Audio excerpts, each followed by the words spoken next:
Hello, everybody. Welcome to the 12th episode of Off the Monorails. My name is Matt. Welcome to the channel.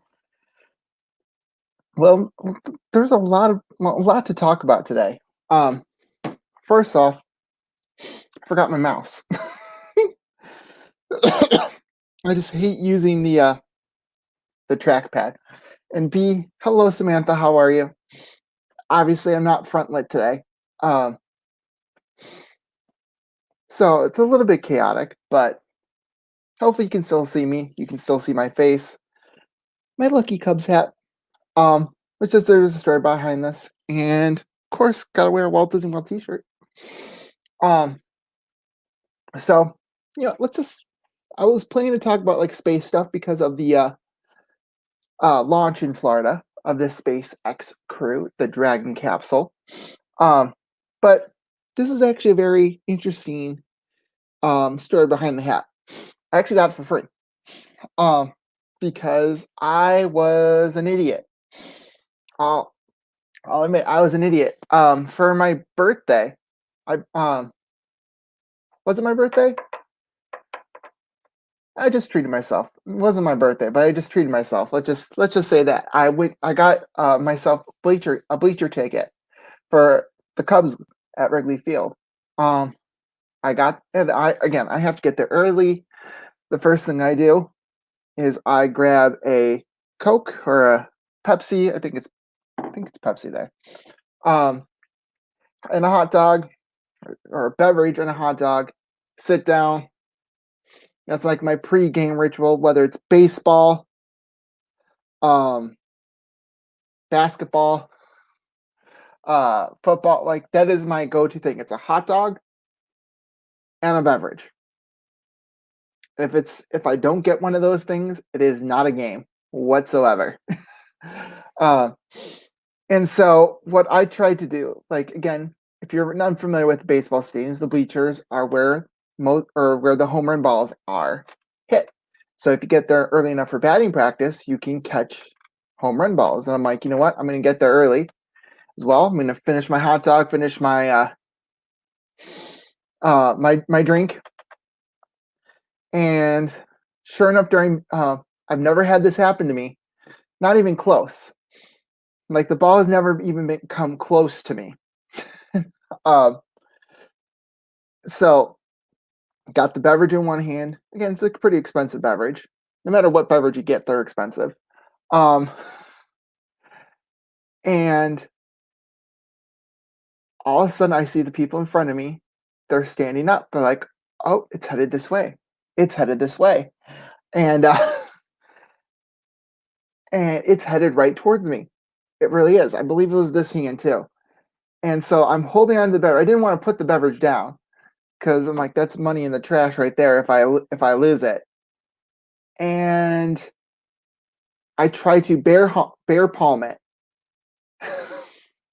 Baseball going like tens of miles an hour at my head. And I just go like this, protecting my head. The ball hits my hand like right here. And I have a picture of it that if I can find it, I will show you guys. It hits my hand. I got a black and blue mark. Like it breaks the skin right here. And like I was actually bleeding from the ball. I didn't get it. I didn't catch the ball. It hit my hand, left it all black and blue. Had to get some it was like the stitch glue. And the Cubs gave me like a Hawaiian shirt, this hat, a couple other neat goodie bag things. All as a don't sue us type thing. So that's where I got this hat. This hat is actually pretty cool. You've got the little Cubby logo right there on the side. It was these were all things left over from their giveaways. So this is Wendella Chicago, which are the boats. You can take a Wendella tour. Which I've done. There's some on the river. There's some the Chicago River, and some on Lake Michigan as well. And you can take a boat tour and it's an architecture tour, and you listen to people talk about the architecture of Chicago, which I think Chicago definitely has some of the best architecture there is around the world. I mean, it was really sparked with the Great Chicago Fire in 1871, to be honest. Um, over like what, 150 odd years ago? Hun- yeah, 150 years ago. It's almost 150 years since the Great Chicago Fire. But it's that redevelopment spur really spurred architecture and brought all the architects to Chicago. I mean, when you think architecture in Chicago, you think Sears Tower, now Willis Tower, whatever. You got that $4 billion the Hancock Building, um, the tower that really shall not be named. Um, but there's it's such a diverse skyline, and there's stories behind each one that if you ever come to the city of Chicago, take an architecture tour. Take either a walking tour during the winter, if it they offer them during the winter, trust me. Come during the summer, enjoy the beaches of Lake Michigan, which yes, we have beaches in Chicago. Um, enjoy the beaches. We've got 2 zoos, we got world-class museums. We've got Sue the dinosaur. If you've ever seen Sue the dinosaur at Animal Kingdom, the actual bones are at the Field Museum in Chicago. Um, which yeah, I I highly recommend it. If you're into architecture, art, history, you get a little bit of everything, and you can. It's something I haven't done in a really, really, really long while. Everybody, and everybody, I'm doing everybody. When you do come, take one of those architecture tours, whether it's on a boat, walking, but also try to make sure that you take. Um, I know that there's at least a sightseeing tour on Lake Michigan. Ride one of those boats on Lake Michigan. You're not gonna. That is probably the best view of downtown Chicago and best view of the city. If you're looking at picture postcards of the city of Chicago, it's Lake Michigan that they're taking the picture from. It's not the inland side. The inland side looks cool, but it's not as cool as looking from the lake. Of course, you got all the parks, and of course, my Cubbies and football, baseball, basketball teams, and hockey teams, soccer. You got all that good stuff. But yeah, that's where I got this hat. So it's a very cool, interesting, kind of embarrassing story, and I will definitely look up that uh that picture. Maybe we'll show it on another stream on the next one. All right. So I am looking for the pins I kind of want to talk about. I'm trying to decide which one I want to do first because we do have that whole space thing. Again, I don't really some of the ones that have like Spaceship Earth on them, I'm like, oh well, I've already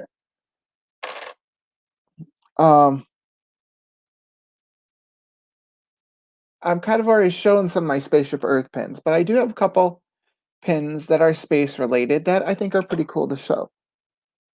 So, which one should I start with first? Well, since I said Spaceship Earth, this one is a cast member pin. It's a little bit scratched up, but I got it off of eBay like this. So, one thing, if you're a pin trader, um, when you're getting pins off of eBay, there's no guarantee that the pin's a real pin. A lot of times, especially with the cast member hidden Mickey pins, or cast linear pins. I forget what they're called now. They recently switched the name of those cast pins. But you want to look at the back. Some of them, like they used to put like the Mickey waffle pattern on the backs of all the pins. Some of the pins I've gotten directly from Disney don't have that waffle pattern on it anymore, especially if it's open edition. And they've been reserving it for like the limited edition. So again, on the back here, you want to make sure you have the Mickey waffle pattern, and if you can see, the Mickey waffle alternates on different directions here. Up and down, up and down. So that's really what you want to look for. The materials sometimes are different.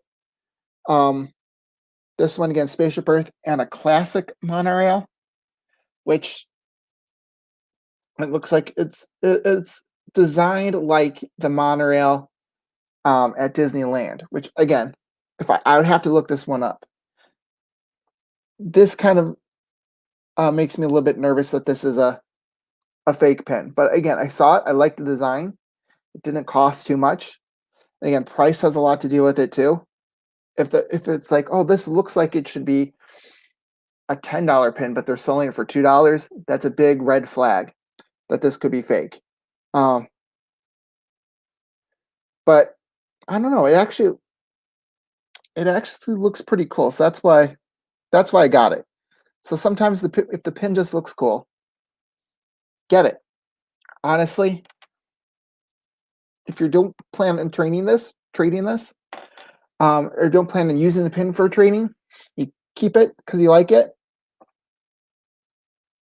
Go for this, or go for limited edition pins. A lot of times the limited edition pins are 3D, and 3D ones are harder to counterfeit. So there's my Spaceship Earth and the Monorail Cast Lanyard. They call it a Hidden Mickey pin. Sometimes the boxes are also the giveaway. You also don't want to look for like rough edges. So it looks like it was rolled on. Like at the edges, sometimes if it's a fake pin, you can actually see that they stamped the waffle pattern on there, which it doesn't look like it's stamped. So I actually kind of do think this is actually a real pin.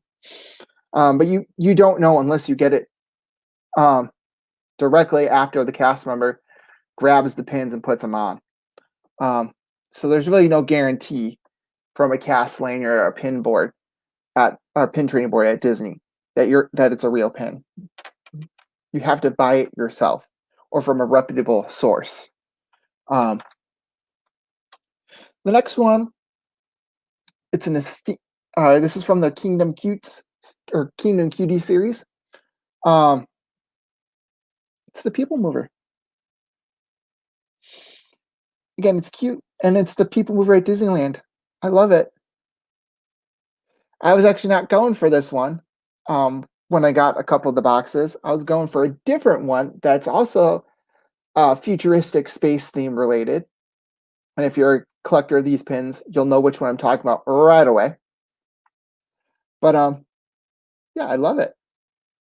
And it's the Disneyland version. The one that's propelled by tires, not the linear induction motors at Disney World, which hopefully in 2021 it'll finally reopen. We could talk about that in a second. This is the one I was going for, Space Mountain. And this one again, I got off of eBay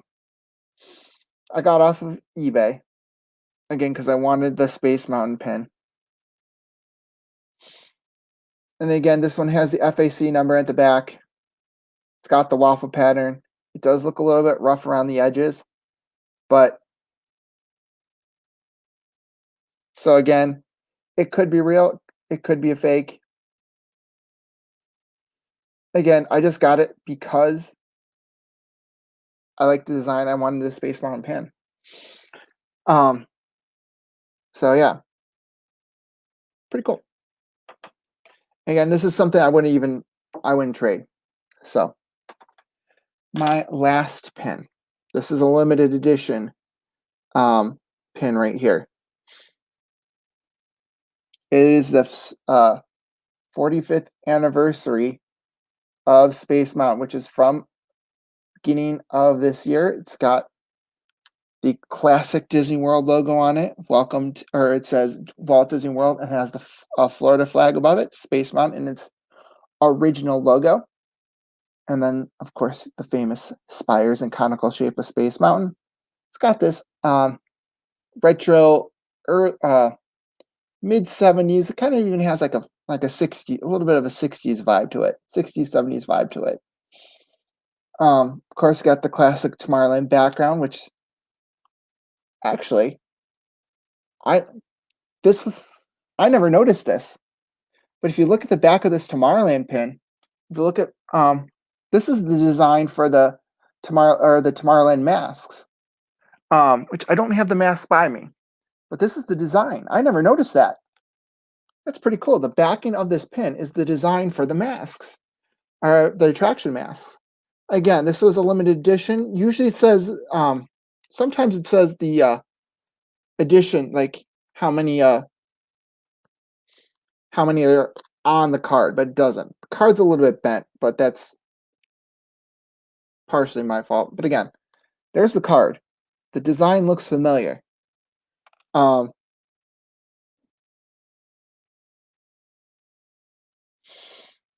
2500. And it's a Space Mountain 1975 on the back there. There's a nick on the ear. Oh man. Oh well. So there's my space themed stuff right there. Space themed pins. I'm gonna keep sharing my pins on this stream. So yeah, tonight we're all going to be talking about space and just space themed Disney, space themed Florida, the space in general. Because tonight, if you were watching the cable news networks and kind of like getting notifications on your phone, I know I did that, and watching Tom Does Disney stream, someone came in like, oh, they're going to launch the rocket from Cape Canaveral tonight. I forgot about that. That was actually pretty cool. Seeing the rocket actually launch. And like, this is the perfect topic to talk about, because Disney in space, I think Walt Disney always had a passion for the future and space exploration. I know that Tomorrowland, he really wanted to showcase technology. Epcot, the original premise of Epcot was about futuristic living, living in that perfect city. There's always that curiosity with space, and again, tomorrow. The rocket jets, and I think he wanted a space coaster, and just the technology wasn't there yet. And there are plenty of history videos like online. I know I was watching one like a week or two ago, and it's cool to kind of see the concept of Space Mountain, how Space Mountain in Florida was actually going to, or Space Mountain was originally designed for California, but I forget, was it the World's Fair? I think it was the World's Fair that kind of put Space Mountain on the back burner. But then it was supposed to have like multiple tracks, and then somehow it was originally meant for Disneyland, but Disney World got the first Space Mountain. So that was actually pretty cool to learn that this was meant for this park, but it was placed in the other park first. Kind of like Thunder Mountain was based on design for Disney World. Thunder Mesa, or the Western River Expedition. I was supposed to have like a roller coaster, a river raft ride, and supposed to be like the Pirates version, or Disney World's Pirates version. But the whole Western River got axed at Disney World for a Pirates clone, or somewhat of a clone. And so eventually Thunder Mountain got put into Disneyland first, and then about like a year or two later, it got put into Walt Disney World. So again, history. I love talking about history of Disney. But again, you always had that thing where about space. Some like the earliest things, like you had the mission to mission to Mars and the rocket to the moon. Where if you've ever seen, like, I'm sure if you've seen, there's a YouTube channel out there called Paging Mr. Morrow. That's where that whole thing comes from. You still hear paging Mr. Morrow, contact Mr. Johnson for your flight to the moon. That whole announcement during the People Mover is based on Flight to the Moon and Mission to Mars. And it was a Circle Vision, I believe it was a Circle Vision story, Circle Vision movie, where it simulated a flight to the moon or a flight to Mars. So there's always been that fascination with space. Now, I'm way too young to experience any of those. I'm sure I've experienced any things, but I have ridden both versions of Space. Excuse me, both versions of Space Mountain. Now, if you go to the Florida one, it's largely the same. The tunnels leading into Space Mountain are pretty much the ones that were designed way back 45 years ago.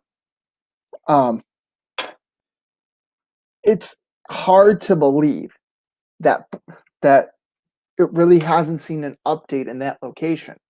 Really, the only updates are to the loading area, and kind of like the signage in the loading area, where the loading area used to open up to the Space Mountain so you could see the rockets going by, and they kind of put a lid on it to make it darker inside, at least the Florida version. But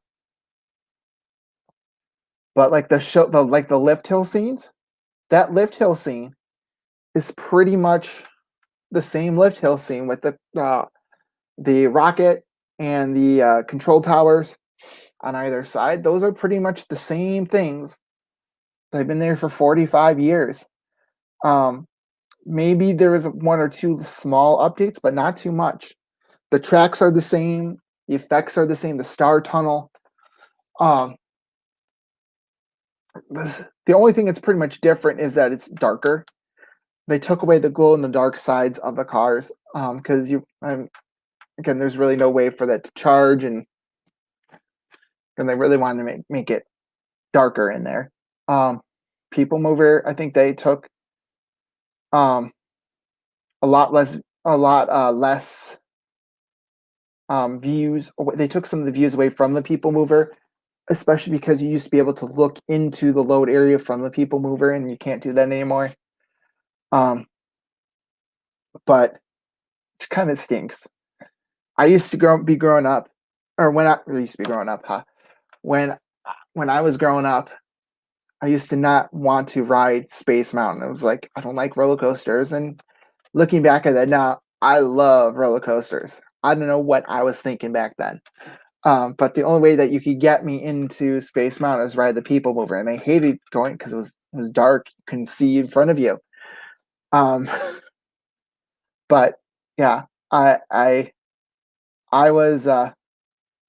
was scared to ride Space Mountain. But again, when I rode it the first time, I'm like, okay, we can do this again now, and again and again. Like, especially when you rode it a million times, the track layout hasn't changed. You got Alpha and Omega, and I've ridden both. Instead of like, if you don't get the one track, it was like left, right, left, right. The other one goes right, left, right, left. Like it counteracts, except for one portion where, because one track needs to go underneath the other track, one track is like 10 feet longer. So you get that added extra second on Space Mountain. Hello, Mel. How are you? We're talking about space. Now, earlier I kind of showed my pins, my 45th anniversary pin for Space Mountain. You got a little bit of Nick on Mickey's ear there, but limited edition right there. Showing off my People Mover pin from the Disneyland version People Mover, and another Space Mountain right there. And my final pin, Spaceship Earth. So again, space because of the SpaceX launch from Florida. I know that Mel just was in Florida and she's missing it right now. So you literally just missed my Space Mountain story. They are cute. Well, these are from the Kingdom Cuties series, so they better be cute. If they're not cute, I want a refund. So we're talking all about space and Space Mountain and how I was afraid to go on Space Mountain. Believe it or not, I love roller coasters, and yet you couldn't get me on Space Mountain. Um, um, I lost my train of thought. See, again, I went off the rails here. Yeah, I demand my money back, right? But again, like People Mover, they like I haven't seen it. Like this is the only People Mover pin I've actually seen. So this one, I'm guarding it with my life. Um, but yeah, Space Mountain. Like if I had to compare the two versions of Space Mountain between California and Florida, Florida is the original. You got two slightly different experiences. Um, you used to have the speed ramp, which now you have to walk. Which honestly, that Disney, that is the stupidest thing you could have done with taking that speed ramp away. Because that is a long walk to go from the exit all the way to excuse me, all the way to the entrance again. Um, Unless they have plans for Tron, kind of building an exit that goes around to the Tron Plaza. I don't know. They need that's kind of one of the things where it's just like the right entrance and the right exit are two different spots. And you really want them to be in the same spot, I guess. So logistically speaking, it's probably not good. Um, but yeah. So if I had to compare the two versions, it's like Florida version is, I would have to say it's a pretty similar experience to the Matterhorn in California. Except that it's all indoors, and the Matterhorn, it's a little bit out, or it's outdoors. You have the caves and you have the Yeti. Um, Matterhorn's definitely a little bit more ricketier than the Florida version. Although I don't know, the Florida version is pretty much just a giant erector set. Uh, so that make it definitely has gotten more rickety over the years. On the Florida version, I kind of feel like my head's gonna get chopped off. And like again, if you're the type of person, especially if you're tall like me, that puts your hands up in the air, or tries to put your hands up in the air, um, it's your hands are gonna my hands would probably hit the structure. I know I've had relatives um who've actually hit their hands on the structure of Space Mountain, and it hurts. Um, so it's one of those things where I'm like my hands, arms, feet, legs are inside that vehicle, and it's hard to get in and out that bobsled style. It's not it's not the most comfortable experience. I'll tell you that for a person over 6 feet. But it's still fun. I still go on it as many times as I can. Last time I was there in July, I went on like 5 times, at least. It's a must do when you're at Walt Disney World. Yeah, but I have to say that the California version, I don't know. There's something about it that I think it's much better. And there's actually, hold on. Let me take a sip of my Pepsi here. There's a few reasons why I think it's actually much better. Um, the load area, I think, is much. I think it's more well themed. The loading area. You've got the space station hovering above the track, kind of like how there's that space station at the lift hill. But that segment right there, um, it's much more open. It's much more roomier. Um, and you're starting on the second level, and you're working your way down. I don't know. It's a cool entrance to kind of see the whole station. I think it's much more fun. And when they do their Ghost Galaxy on Disneyland overlay for Halloween, that's pretty cool. And like instead of being this like bright white station, it's a well lit station under normal circumstances. And Halloween they make it all green, which is pretty cool. Um, but it's not just the load station; it's the ride cars are pretty much more what you think traditional roller coaster cars would be. They're traditional seats. You've got a lap bar, of course, you got the pouch in front of you. It's much more comfortable to sit in if you're someone that's tall. Um, the stars, you still have that star speeder tunnel, which is always fun to be in. Um, and the lift hill.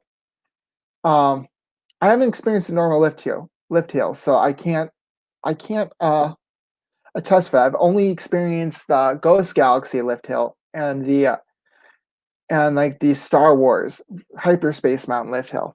But you've got like the screens on either side, which they can customize it and run screens and projections on there. Um, that's another thing about Disneyland Space Mountain is that it's highly customizable. Of course, during Halloween, you've got Hello Roxy, how are you? Um, of course, at Disneyland or Disney World, you've got Candy Mountain during the Halloween parties, and you got the Christmas overlay during the Christmas parties. But the music has to be pumped through speakers inside Space Mountain. Disneyland Space Mountain, they have onboard speakers so that the soundtrack can actually be synced to the twists and turns rather than just random sounds as you pass by. So that makes customization and overlays much, I guess, I guess I would say much easier. You've got the Space Mountain Star Wars version in California, which I rode the last time I was there in 2019. Excuse me. And then I also got Ghost Galaxy. And Ghost Galaxy is it's pitch black, just like how the Candy Mountain version is. It's pitch black, except now with the California version, you got this ghost popping up at the end. And if you're sitting in the front, uh, spoiler alert, at the end, the alien ghost pops out on a projection and scares the bejesus out of you. If you're in the back, it loses kind of its punch. Um, I'll just warn you right there. But that's kind of why I think Disneyland's is a little bit better. I'll admit they do their Space Mountain a little bit better. Um, but yeah, Disney's always had this fascination with space, and just trying to come up with the next best thing. Now, speaking of Tomorrowland, you also had, of course, Stitch's Great Escape, which recently permanently closed. Like they officially put the kibosh on it recently. But it was a derivative of the Alien Encounter, which was again a very, very space themed, sci-fi aliens attacking you, and I mean, in the show, they basically kill an employee. The alien kills an employee, and the blood spatters on you. I mean, come on! I never wrote it, but like reading up on this attraction, I'm like, I'm glad I never wrote this. Of course, you got Carousel Progress, Buzz Lightyear's space theme, like there in Tomorrowland. Star Tours is Tomorrowland in California. So you've got that whole. It's not really futuristic. You think Tomorrowland, but it's definitely space related right there. And then you got Mission Space, which is really kind of it's really the closest thing you can get to riding a rocket. And they consulted NASA building this, and it's based on a mission to Mars. So originally there was just one version. Now there's two, and you have the orange side and the green side, right? With the orange side, it's a much more intense mission to Mars, and it spins, it flips you upside down. It's a very intense experience, and people have known to get sick.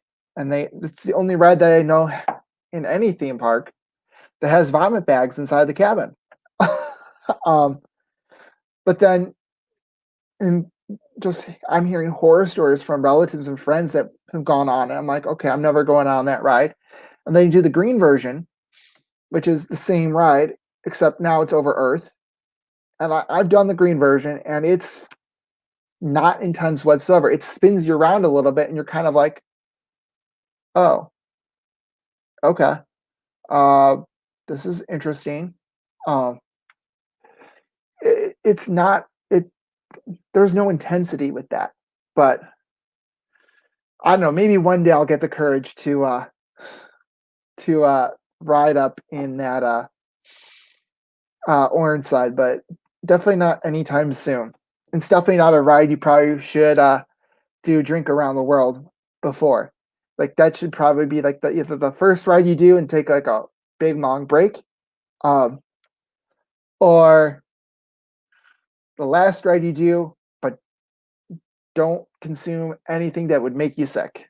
Um, which actually, that kind of reminds me, I forgot to talk about Space 2020, or not Space 2020, Space 220, because you're supposed to be 200 and, or not 200, 220, yeah, miles above Earth, and it's supposed to simulate, you're supposed to, like the restaurants in a space station, and it rotates around Earth. That was supposed to open like a week after, or it was supposed to open in like February of 2020, and then it just kept being pushed back and pushed back, and then obviously had the pandemic here, that closed Disney World, and it's been definitely a rocky start. The chefs, I believe they've had to switch chefs a couple times. They finally put the sign out in front of Mission Space, but I don't know. Like, hopefully that'll open soon. Like, because that definitely seems like a cool concept. Um, yeah, for those of you just joining us, we're talking about space and um, space themed at or space themed rides at Disney, and kind of just space in general, I guess. Um, which, again, how can I forget about Guardians of the Galaxy? That's set in space, outer space, right? It's the first other world, out of this world pavilion at Epcot. It's supposed to launch you backwards. That's going to be cool, right? To be like in a roller coaster being launched backwards. Um, I'm sad that it's not opening anytime soon. Like, I want to open now so I can ride it. But that's one good thing about Epcot that's coming. This whole the pandemic really put a wrench in, a big wrench in Disney's plans. They started demolition on Interventions, formed the Communicore. They demolished the fountain. They were supposed to have a Mary Poppins ride that has been put on the back burner. I don't know if it's officially been canceled. But there's a lot of things that could have been canceled at Epcot, but it's definitely the park that needs the most work. So I'm glad that Guardians of the Galaxy, it's not Mission Breakout. Mission Breakout's the other one. Cosmic Rewind. That's it. I'm glad they're going through with that. I'm glad they're going through with Tron. And just seeing that canopy actually being built in Tomorrowland. I've seen the Shanghai version. It's going to be an awesome ride. It is a new experience that is not there at Disney. It's like, oh, it's another roller coaster, but you haven't ridden a roller coaster like motorcycle style. So it's a new experience that I am looking forward to. But again, that roller coaster aspect of it's like, oh, it's another roller coaster. Yippee! Like, right? It's like, oh, Disney's really building another roller coaster. Well, again, think about it. Epcot right now is the only park. Well, yeah, it's the only park that doesn't have a roller coaster. You've got two at Hollywood Studios with Slinky Dog and Rock and Roller Coaster. Magic Kingdom, of course, soon to have Tron, but you got Space Mountain, you got Thunder Mountain, you got the Barnstormer, you've got Seven Dwarfs. Did I forget anything? If I forgot one of those at Magic Kingdom, let me know, but I don't think so. And then Animal Kingdom used to have Primeval World, which, you know what? Call me crazy, but I like Primeval World. And of course, right next to, near, I wouldn't say right next to, but near is Expedition Everest. That's a big roller coaster right there. Epcot didn't have a roller coaster. So I think it's breathing new life into that area right there with that whole Guardians of the Galaxy, and it's Marvel.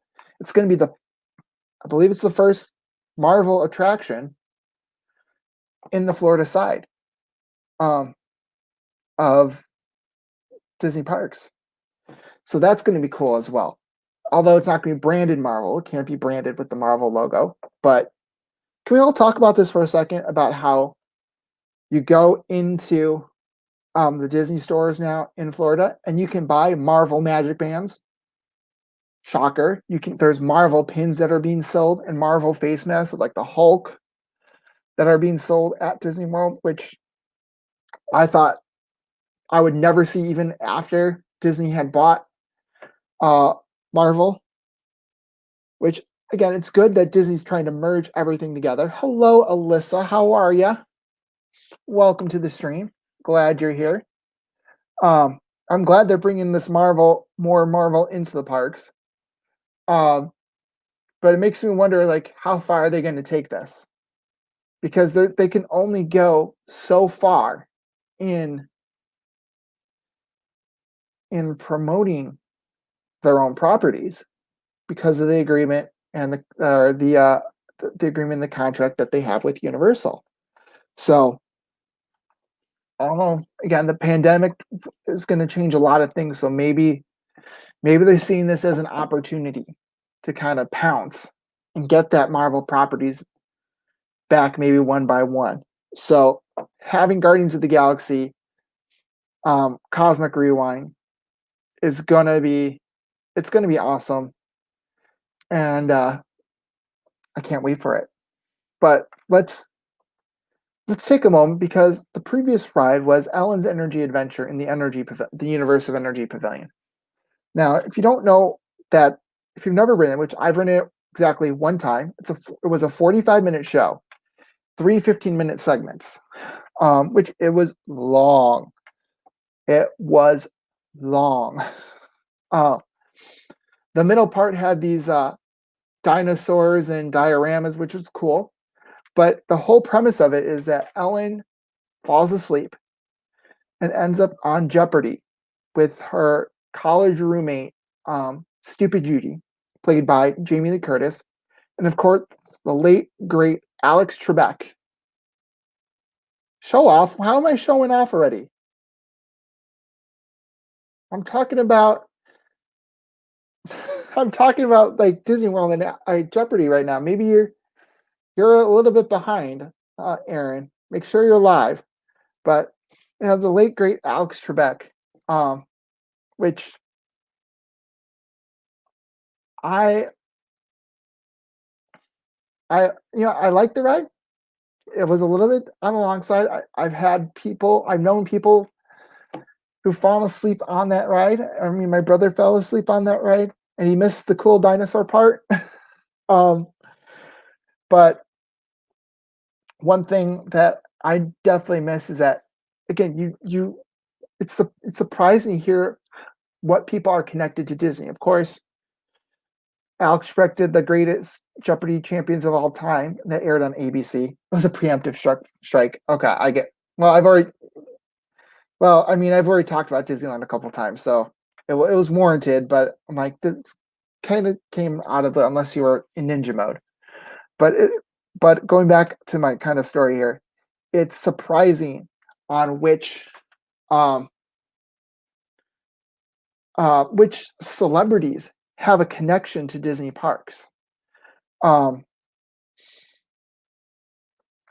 are part of Disney attractions. Alex Trebek, Universe of Energy, Martin Short with Canada, which is now Catherine O'Hara, and I believe Eugene Levy do the Canada Far and Wide, which they're on Schitt's Creek, which just ended its run. Catherine O'Hara, of course, also was in the Home Alone movies as the mother. In the Home Alone movies, she also was in Beetlejuice, among other shows. Eugene Levy, of course, he actually had a little bit part in the original Vacation movie as a car salesman, used car salesman, or not used car salesman, just car salesman. But he also was the dad in American Pie. Martin Short, of course, famous famous comedian. He was on the SNL. Jiminy Glick, if you saw that Jiminy Glick show. Father of the Bride. He was in Father of the Bride, among other things. But I'm trying to go around, basically around the world there. In Mission Space, for a while it was Gary Sinise was the pre-show host and kind of like the main host of that attraction. What else? Jeremy Irons did Spaceship Earth narrations before Judi Dench. It's like you don't normally associate Judi Dench with Disney at all, but yet she's the narrator right now of Spaceship Earth. And before Jeremy Irons is Walter Cronkite, the famous CBS newsman. Walter Cronkite narrated Spaceship Earth, and he did the narration for the holiday tag for the fireworks, for Illuminations. So Walter Cronkite has a connection with Disney World. I could go on and on and on. With like Dinosaur, you had that one guy from one of those CBS CSI shows. I can't remember his name, but like he had a bit part, but it's a famous face, but like, oh, I've seen him on that TV show. But you can't remember what TV show. And sometimes it's before they were famous, sometimes it's after they were famous. His boss was Felicia Rashad from The Cosby Show. That one definitely was a famous face at that point. But the list goes on and on and on and on about like stars and celebrities. And Ellen DeGeneres had her own attraction.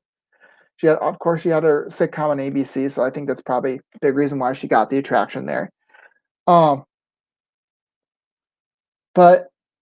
Alex Trebek was a part of Disney too. So I'll miss him on Jeopardy. Rest in peace, Alex. I know he had a well-fought battle with cancer, and cancer has affected my family's life in profound ways, and it's affected everybody's family at some point, whether it's a mom or a dad or a brother or sister, a child, or even like an aunt or uncle or some sort of extended relative, or even a friend. Everyone knows somebody who's battled cancer. And so he fought hard. He worked up until about 10 days before he passed away. Which that's amazing. He was still able to do the thing he loved to do the most, which was one of the things he loved to do the most, which was host Jeopardy. So a little bit of a sad moment there, but he does have a Disney connection. All right. Now, going back on this space theme, one of the things that I was traveling to Florida, growing up, one of the times I would always hope to be there for was a space shuttle launch. We would go to Florida almost every other summer, it seemed like. And I would always check the news to see if there was a space shuttle launch. And we were never that close to an actual shuttle launch. And because no matter where you are in Florida, in Central Florida, I believe you can see the space shuttle launch, especially if you're at Disney. And never got the opportunity to see it. The closest we came was the last time I was there, before these recent trips in 2011, that they kept pushing it back. And if they had pushed it back one launch date further, we would have been in Florida. And I would have gotten to see my space shuttle launch. And of course, the one before the trip is like, oh, everything's a go. I'm like, darn it. So, and then 2011 is when they actually retired the space shuttles. So, sadly, I won't have another opportunity to see the actual space shuttle launch, but they've started launching rockets, like manned space missions again from Florida. And they've always launched satellites too, but to actually see a rocket launch, like a human mission, seeing that launch, they did it in May. They did it tonight, actually, which is why I'm doing this whole space thing. It'll be exciting to kind of kind of see one of those launches again. I believe the next one after this for a manned space mission will be sometime in the spring. They didn't give a date on the news, but sometime in the spring. So that might be something where it's just like, hopefully it's a weekend. Maybe I can go down to Florida to actually finally see my space or my rocket launch from Cape Canaveral. That would be definitely a cool thing to see. I know I've talked to Aaron about this in just a chat. I believe it was back in May. I don't remember. It was just like growing up in Florida, he would see rocket launches and hear sonic booms all the time, especially when the space shuttle landed, which again is sad that I'm not going to get to see a shuttle landing. That would probably be even cooler. So Floridians are kind of like used to that stuff. And here, when there's a sonic boom, it's like, what's going on? What's that? Huh? Like, is everything okay? Like, something must be wrong. Where in Florida, it's just like, it's another Tuesday. For Floridians, if they hear a sonic boom, and that doesn't necessarily mean there's trouble. But I don't even know where I was going with this. I was just talking, lost my train of thought again. That's part of the show, though.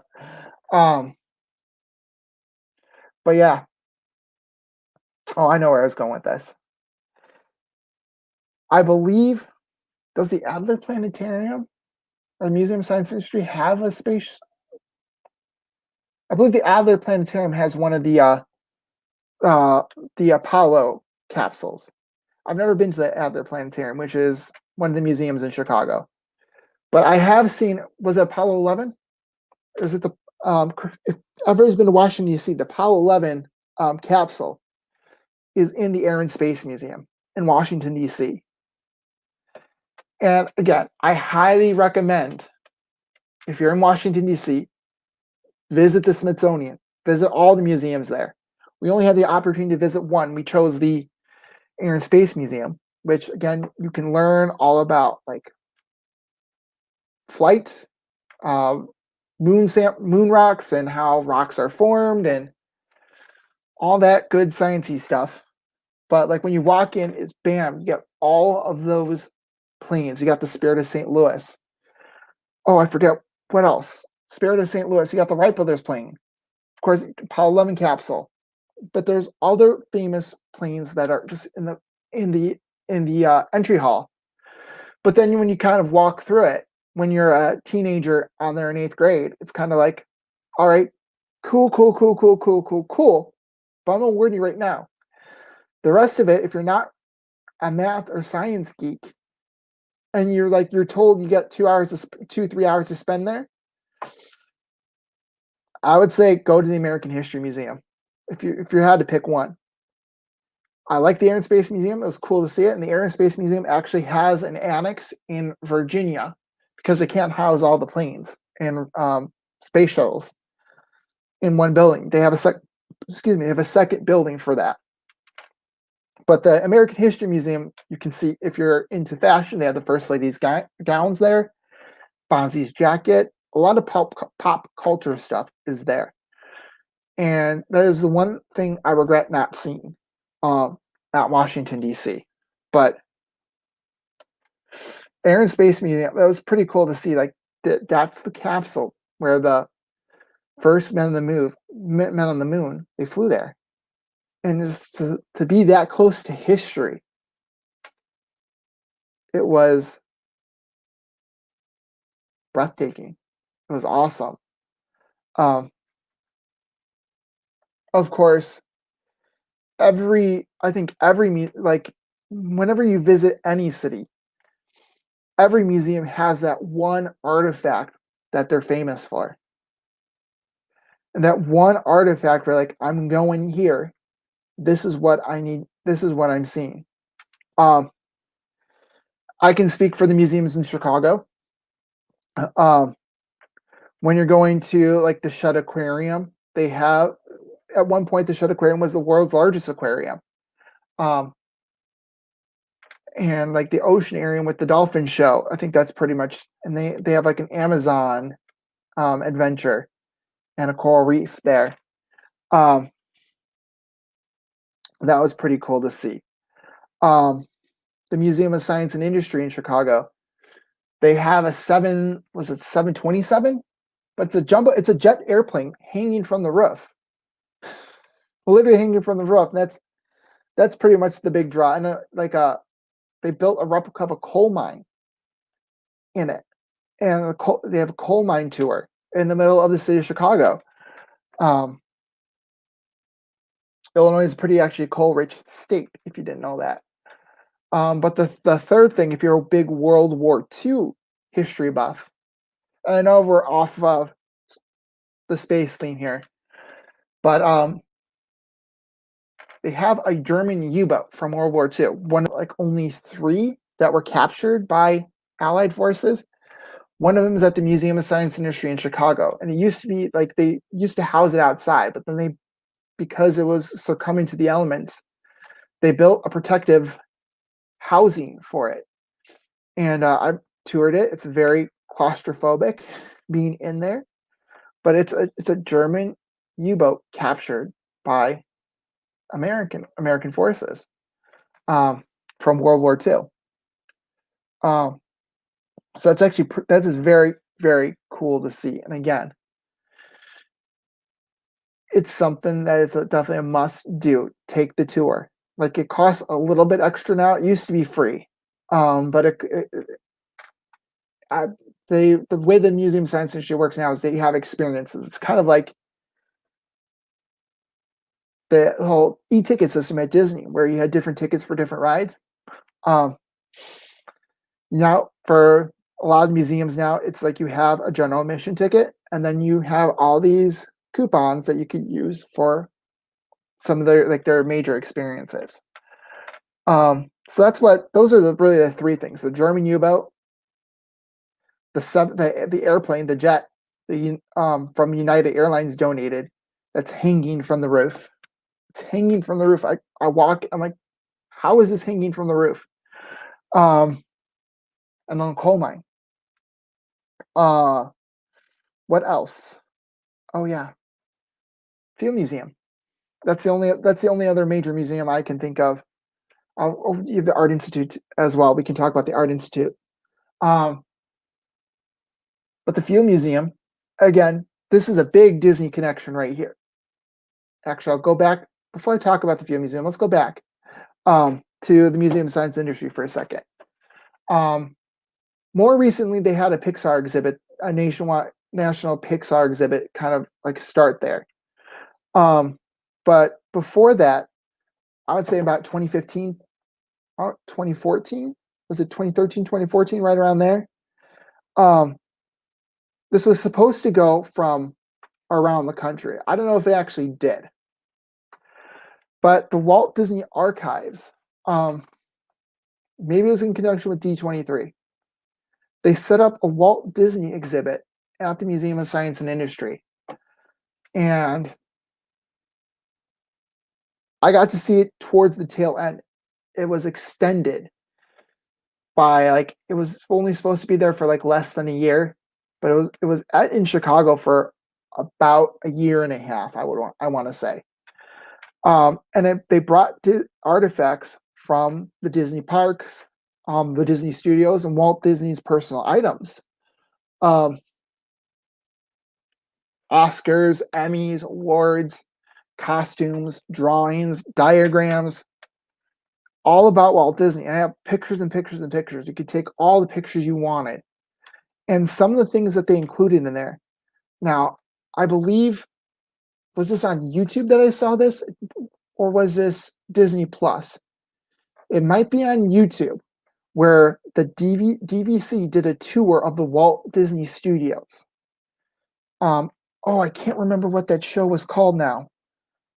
But it was a tour of the Walt Disney Studios, and it was with the head of the Walt Disney Archives. And the show ended in Walt Disney's office. And they talk about, in brief, this exhibit in Chicago that they put on at the Museum of Science and Industry, and include artifacts like Walt Disney's desk, his personal items. And they put some things and they set it up like his private office. So I was like this close away from Walt Disney's actual desk where he sat. And now the only way that you can see that desk is if you go to the Walt Disney Studios lot and they put all his stuff back into the office exactly the way that it looked on the day he passed away. The way that Marty Sklar, they mentioned in this, oh, I don't know what you're going to do with me, but the way that they mentioned it was that Marty Sklar, who founded the Disney Archives, the day that Walt Disney passed away, he took pictures of his office, pictures of everything, how it was, for future reference. And only recently, within the past couple of years, they put everything back together. So if you look in his office right now, if a book was slanted, that's because Walt had left it like that. They cataloged it and they put everything exactly where it was because of these detailed pictures. So if there's it's a Disney Vacation Club sponsored tour of the Walt Disney Studios, and I recommend check it out because I've seen some of these objects in person, and to know that not very many, like the only place that they actually brought it to was, I think, the Walt Disney Family Museum in San Francisco, and a lot of the stuff is technically on loan from the Walt Disney Family Museum in San Francisco. And the only other place they took it to was Chicago. But maybe I on my Instagram page, I will start posting pictures from this exhibit. I believe I do have the Walt Disney's desk, the desk that I'm talking about. Oh, and another kind of fact that they kind of put on there, that I want to share with you guys was that apparently in the 1960s, you didn't own your phone. Like long time ago, you used to have these wired phones, right? For any kids or people that are only used to cell phones now, right? You have the wired phone that you plug into the phone jack, and there was no caller ID. It was a rotary phone. Well, you didn't buy the phones yourselves. Like you rented it from the telephone company. It's kind of like the internet modems now. Internet modems are rented from the cable company or your internet service provider, or you can buy your own, but a lot of people rent it from the internet service provider. So telephones were just like that. The telephone company owned the phone. So if you ended service, they took the phone back. What Marty Sklar did was he took a pair of scissors, cut the cord, hid the phone so that when the phone company came, it was like, "Where's Walt's phone?" He went, "I don't know." So even the rotary phone, that is actually Walt Disney's phone, even though that in the 60s, they should have returned it. So I think that was kind of cool that, again, Marty Sklar had that foresight and thinking, this is an important artifact. However small, it's his phone. But they recreated everything that was on his desk in that room. I think there was maybe one thing that was recreated in there, or that wasn't actually original.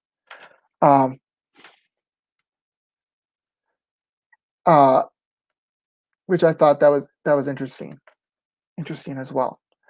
But I will definitely post it on my Instagram page, not that Matt WDW. So yeah, that was a cool exhibit. I'm glad I got to see it. I was supposed to see it when it originally opened. I actually took off a day of work and I was going to go with my mom to see it, but something happened. Couldn't see it then, and I couldn't find an opportunity to see it until a year later. I'm like, it's still in town. I can get to see it. It was like a second opportunity. I'm like, yes. But it's a whole history.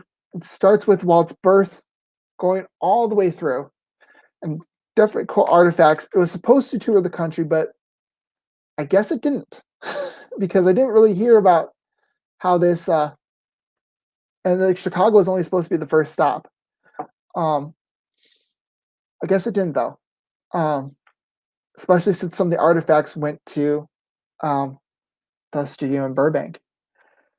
But yeah, hopefully they'll do something like that again where people can see those types of artifacts. But yeah, that was a pretty cool thing. And anytime when there's a special Disney um traveling show, which at the Pixar show, I tried to see it, but the day that we went, the exhibition was kind of the tickets for that were sold out for that day. Oh well. Um, but I try to like if there's something Disney related in Chicago, I want to see it. Including his first home. He was born here in Chicago, and on the South Side. They've been trying to turn it into a museum on the South Side. So born in Chicago, grew up in Missouri.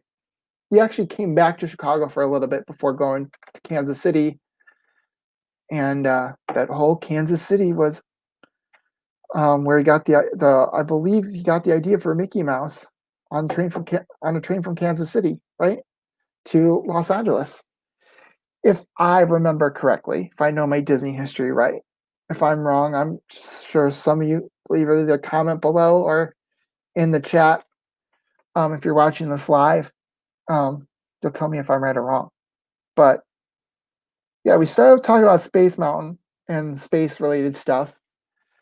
And which I guess got me thinking about like the Museum of Science and Industry and stuff. Oh, the other thing, Disney's connection with the Field Museum. Um, I'm and I didn't hint at it there. I said earlier, where you can find like the Dino Zoo. Now, the Dino Zoo, if you're a Disney fan, is this T-Rex that's kind of on the pathway to the dinosaur ride at Disney World. So if you're heading towards the Dino Institute, it's on your right hand side, and it's a cast iron or sculpture of the most complete, one of the most, I think it still is the most complete T-Rex ever found, one of the most complete dinosaurs ever found. No one ever knows if you can. You're probably never going to find a totally 100% complete. It was NYC to Los Angeles. That's it. See, all right, my Disney World fix. I see again. I knew it was a train. Okay, from not. I knew it was a train, but Charles Muncie basically stole. Yep, because it was Universal was the distributor, right? And that's how the whole trade for Al Michaels. NBC wanted Al Michaels for or NBC wanted Al Michaels for Sunday Night Football, and they got him. But I think ABC still needed to release him from his contract, which I think was still under contract. So basically, it's like you give us Oswald, we'll give you Al Michaels, and that's how Disney got Oswald back. That's why there's Oswald. I do actually have an Oswald pin, which I will show next time. But that's how I believe that's how they got Oswald back. Long story short, probably not as simple as that. But back to the dinosaur suit, Dino suit. So you got the T-Rex cast iron. They're a funny story. Kids like, are those real? I'm walking up to the dinosaur ride, and this kid goes to his mom, "Are those real dinosaur bones?" The mom goes, "Oh yeah, they're 100% real." I'm like, me being the kid soul crusher that I am, like, actually they're not. Like you have the real bones are in Chicago, like at the Field Museum, and like the kid started crying. I'm like, I'm sorry, and like the mother just looked like, thank you. Like now I have to explain them that those aren't real dinosaur bones, but I'm like, it's outside. Like you don't really want to keep something that would decompose outside or can get damaged outside like that. So the real bones are actually at the Field Museum, and the Field Museum acquired them with the help of Disney. Hence why there's a cast of the dinosaur suit outside the Dino Institute. So Disney helped buy the dinosaur suit for the Field Museum in Chicago and McDonald's. And if you don't know, McDonald's was the first sponsor, or actually the only sponsor of the dinosaur ride at Walt Disney World's Animal Kingdom.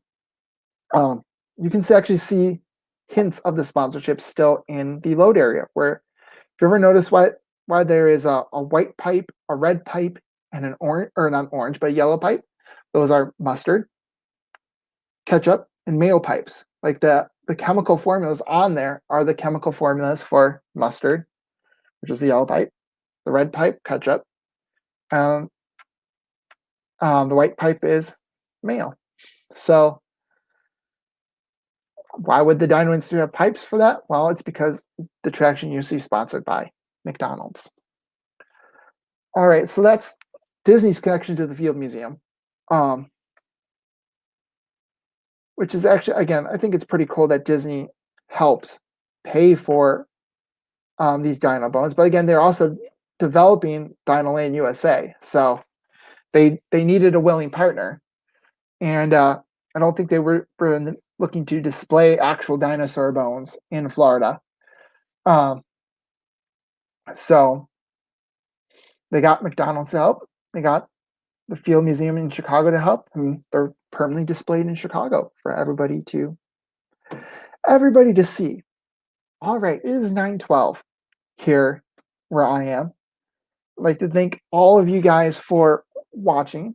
I really do appreciate it. I know there's a lot of different streams and videos that premiere, and you chose to watch me tonight. I really do appreciate it. So there should be a like button somewhere down there. There should be a subscribe button somewhere down there. So like, subscribe, comment, of course.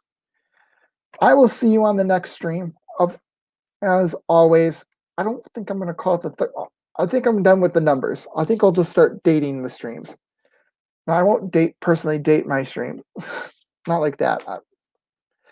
I'll put the date on there. Boo, you want me to continue? I can continue and just talk and talk and talk and talk and talk if I really wanted to. I do have this Funko Pop that I got in the mail that is kind of, or got off of Amazon. It's a mini Funko Pop.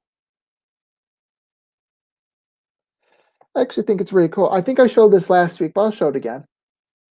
Captain Hook. We got the Peter Pan's flight pirate ship vehicle that hangs. Of course, Captain Hook's riding Peter Pan's flight.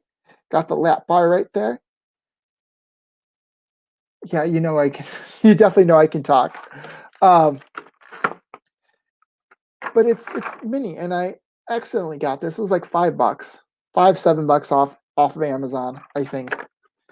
And I put this in my cart. I'm like, do I really need the Funko Pop?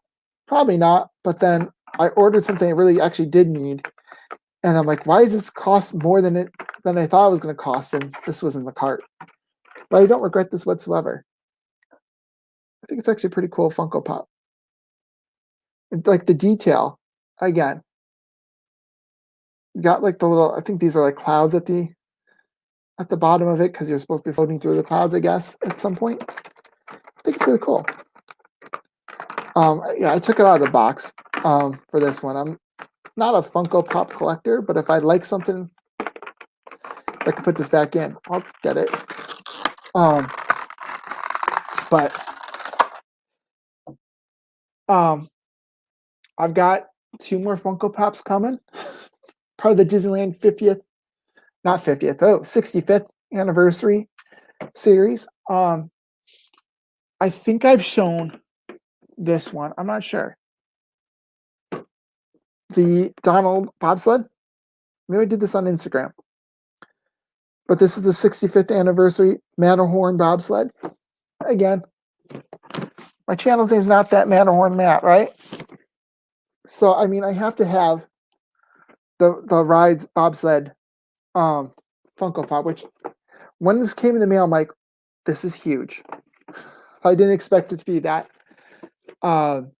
big. And yes, I can just hear Roxana yell out loud right now, show off. But I also have another. Yes, I'm dating my live streams. No, instead of saying off the monorails like 13, I'll put like November, whatever, or on the title. But so I got a couple more of those. I've got a couple pins.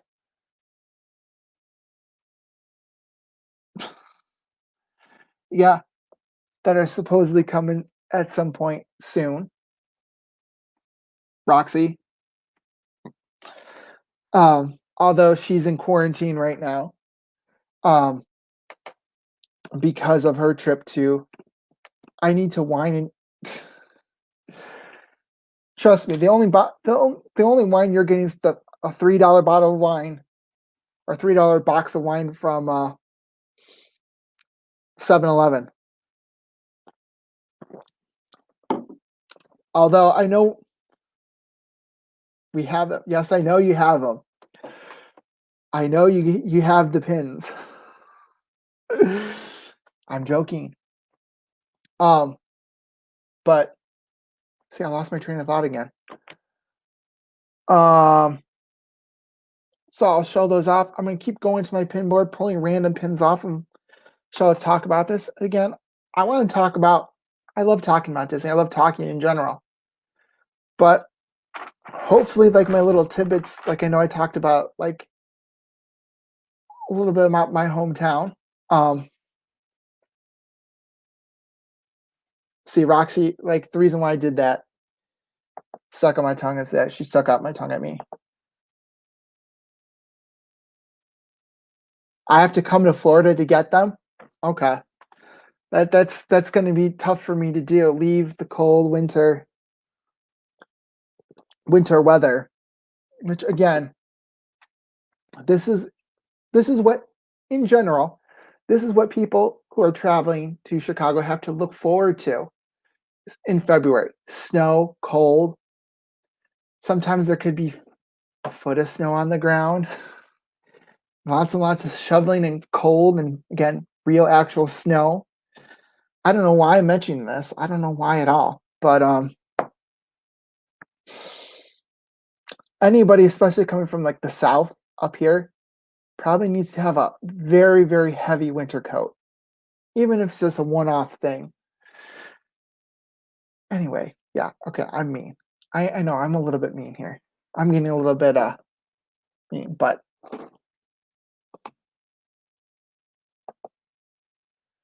find you in the parks without help to get them.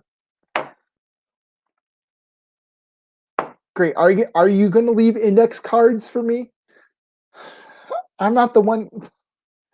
Are there going to be like 7 index cards and I have to find the index cards and open them up? And if that happens, you better not get on one knee for me, because I will just tell you, keep the pins. They're yours. Oh, but in all honesty, if you haven't seen videos on Life with Roxanne or My Disney World Fix, they are engaged. And they did, or My Disney World Fix, Aaron did do a little bit of a scavenger hunt. It was a very sweet thing, and I couldn't keep my excitement for them too. So again, congratulations to both of you guys. So I'm not like, this is all in good fun. Like that was all in good fun. Hopefully you know that. But I'm excited for you guys. Definitely excited for you guys. But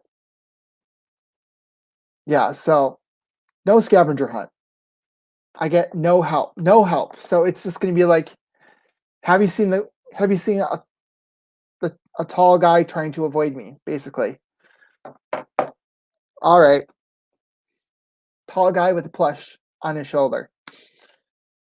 All right, that's what I'm going to do is I'm going to have someone put a GPS tracker on you. Well, that's help, but we'll work something out. We'll work something out. All right. Okay. So I've run out of things to talk about. So usually that's a good sign that I probably should sign off for the night. I've talked for already almost an hour and a half now. So on that note, thank you all for watching. Again, like I said, I really do appreciate any and every view that I get. Um, Stay tuned. There's definitely more good stuff to come. Um, there might be a little bit changes of when I'm doing the stream. Um, okay, that's not fair. That is not fair whatsoever. Because right now that like there's reservations. And these reservations so far for the foreseeable future, they're going to be using that. So I have to guess what park you're in first with the reservation. What if there's not a reservation for the park that you're in? Do I have to just like kind of wait at the entrance going like, I have to get some pins? Is it like me trying to get through? It's like, you need to have a ticket, sir. I need the pins. Which once you see these pins, they're actually pretty cool pins. And I'll kind of explain the reason why I chose those two pins. Once I get them in my hand. But I keep trying to wrap this up. I feel like Tanya right now trying to end the stream, but she always gets distracted at the end, which, you know what? I actually do like that when she gets distracted because it's more, we're having more fun. I definitely had a lot of fun tonight. I hope you did too. Hope you learned something. Like I said, it might be a little bit different time next week. I still have to figure that out, but again, just watch notifications. If you, again, subscribe, hit the notification bell. I will post something on my Instagram page again, not that Matt WDW, through the stories, for the exact time and date, of my next stream. Okay, that's good. That is good that I will know what park at least I need to go to. Hopefully it'll be Hollywood Studios because there's not a lot of hiding places there. Although maybe there is some hiding place that I don't know about it at this point. Although, like I said, maybe I just want Hollywood because it's the smallest one. Although Batu, I guess, would have a lot of corners that you could probably hide in for a second. Although when we were in Hollywood Studios on the same day together on back in July, there were a few times. There were actually a few times that I was trying to find you, but you were heading the opposite direction. I think or it was like we both had Rise of the Resistance groups similar times pretty much. But like you had gone off the ride and I was just getting onto the ride. And I was or I just got on the ride and you get something like that. We barely missed each other. And then I know in Roxy's, was it Roxy's stream a couple days ago? Where you were talking about how you first met and how you were in the launch bay. And I'm like, I remember trying to like finally like meet you personally, to say hi. And you were heading over to the launch bay. I kept going over that way. And then you went into the relaxation station. And I'm like, okay, this is way too far from where I need to be.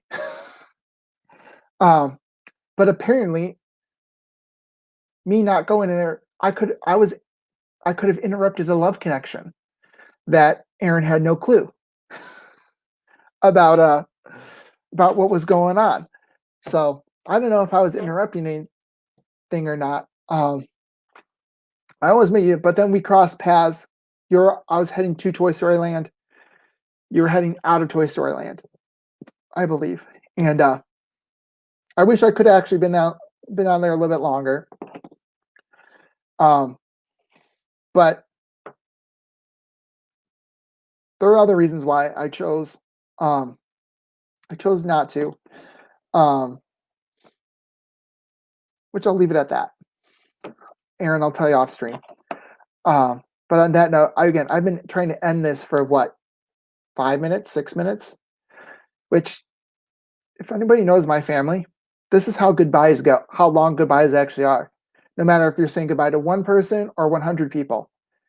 Like if you think, oh, I'm going to leave in a minute, you're always leaving 20 minutes later. I don't know if it's the Italian, German, Polish background that I have, is maybe it's just a Midwestern thing. I don't know. But it always seems just like, all right, let's get on with this. Let's get on with this. Come on.